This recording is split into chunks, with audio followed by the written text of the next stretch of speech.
बिहार विधानसभा चुनाव वक्त पर कराए जाने के चुनाव आयोग के ऐलान के बाद प्रदेश के सियासी दल पूरी तरह से इलेक्शन मोड में आ गए हैं। बीजेपी ने जहां बिहार विधानसभा चुनाव की तैयारी 2 महीने पहले ही शुरू कर दी थी, वहीं जेडीयू की ओर से भी अब चुनावी तैयारी को लेकर सक्रियता दिखाई देने लगी है।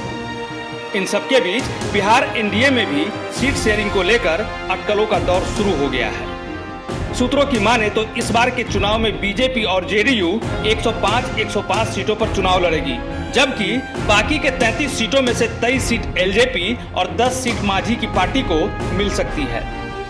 लेकिन अगर जीतन राम मांझी दोनों गठबंधन से अलग रहते हुए किसी थर्ड फ्रंट में शामिल होते हैं तो बीजेपी और जेडीयू 110 सीटों पर चुनाव लड़ेगी।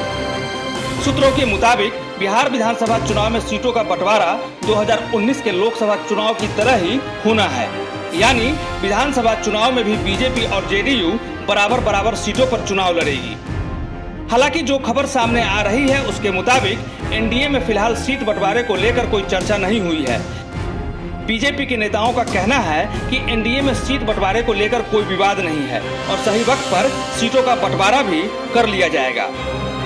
ऐसे में सवाल ये उठता है कि अगर सीटों का बंटवारा होगा तब ज्यादा सीट को लेकर दबाव डालने वाले एलजेपी को इस बार कितने सीट दिए जाएंगे, क्योंकि एलजेपी नेता चिराग पासवान 43 सीटों की डिमांड कर रहे हैं।